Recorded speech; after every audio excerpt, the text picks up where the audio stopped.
Happy full moon in Aries, which is this bold and loud and energetic and takes no no's for an answer sign. And so with a culmination here, with a full moon here, we are stepping into this energy. And you can find where Aries is in your chart by finding your rising sign and counting around the houses from there in a counterclockwise fashion. So if you're not sure how to do that, reach out. I would love to help you if you know your rising sign, but you can also find it easily online with the time and date of your birth and place. So for this full moon, we are thinking about how to step into this Aries energy, how to be present for this culmination. And then I always like to think of the lunar cycles. So from this full moon towards our next new moon, which will happen in 2 weeks. How can we take this energy and move with it? So that's what I'm holding in my heart and my head right now as I think about what cards can be most useful for us, for you, for me, for the people that this video reaches, energetically holding that in my heart and in my head. So I'm just shuffling hand over hand, and then I'm going to spread my cards and pull 3, and we'll talk about them and talk about how this energy of these 3 cards can benefit us, benefit our lives, and benefit the world in these next 2 weeks from this full moon to our next new moon. Okay. I pull with my non-dominant hand as it allows me less control.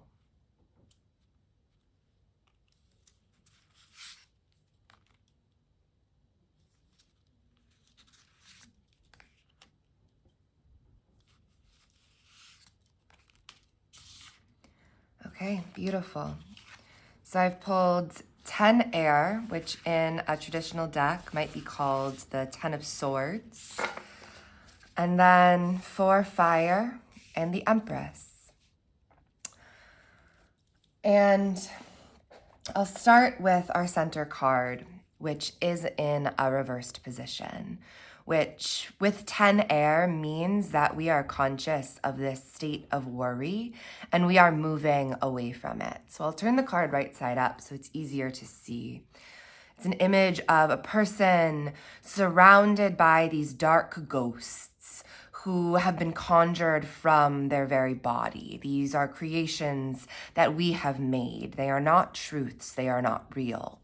So when this card is reversed, it is oftentimes a note that we are aware of this worry. We can feel our sense of focusing on the negative thoughts, how we become cyclically engaged with this process of worst case scenario thinking. We turn it over, we turn it over, we turn it over. And maybe we are stepping away from this. Maybe we are able to put it into perspective, naming a thought as a thought, being conscious of a space where worry is already moving away, especially when surrounded by these 2 cards, which make me emotional just seeing them in conjunction with this card about worry.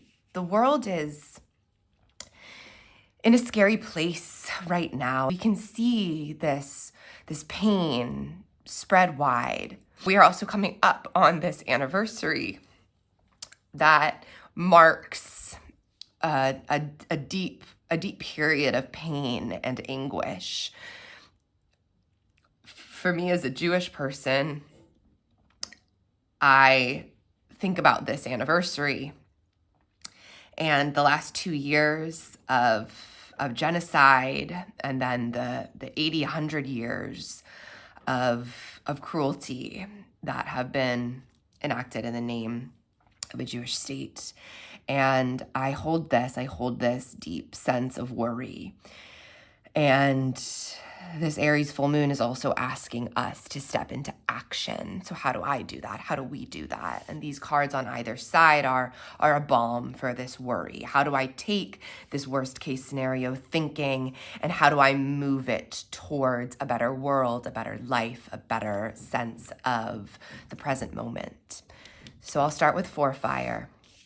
And Four Fire is a card about recognizing the blessings and the benedictions all around us, especially in the people that create and co-create our heart space.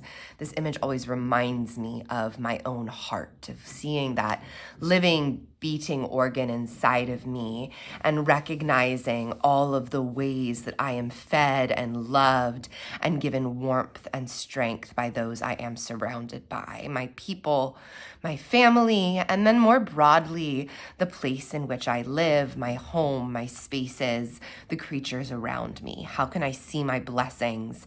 How can I step into relationship with them? And then the Empress, which is our mother. She is the great goddess. She is our earth underneath us. She is us recognizing the divine in our own bodies. She is our relationship to the plants, the animals, the creatures, all people. So when this card comes up, I think about how I am grounding more into my body. This was one of my cards for 2025, the Empress. So this is an underlying theme that I have been working with this year, which is how can I see my body as home? How can I see my body as a part of God, of the divine, of this greater power, whether or not that is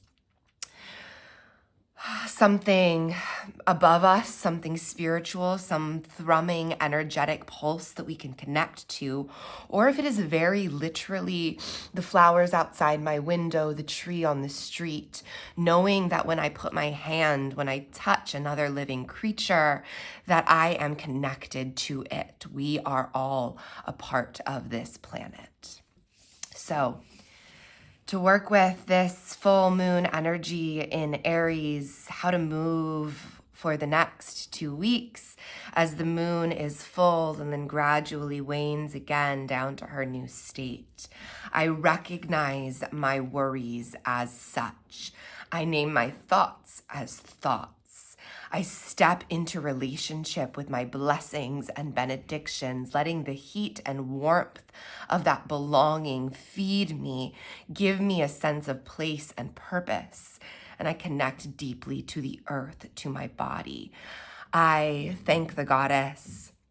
I recognize my place in this divine cosmos. I bring myself right down here to this moment. I feel my toes. I breathe into my lungs. I touch a tree. So may we be deeply connected to our sensual animal bodies. May we find love and connection in the people around us. And may we release worries that stop us in fear, knowing that we are deeply wanted and held, and that this is our place, this is our earth to create heaven, to co-create heaven with each other and with our sense of the divine.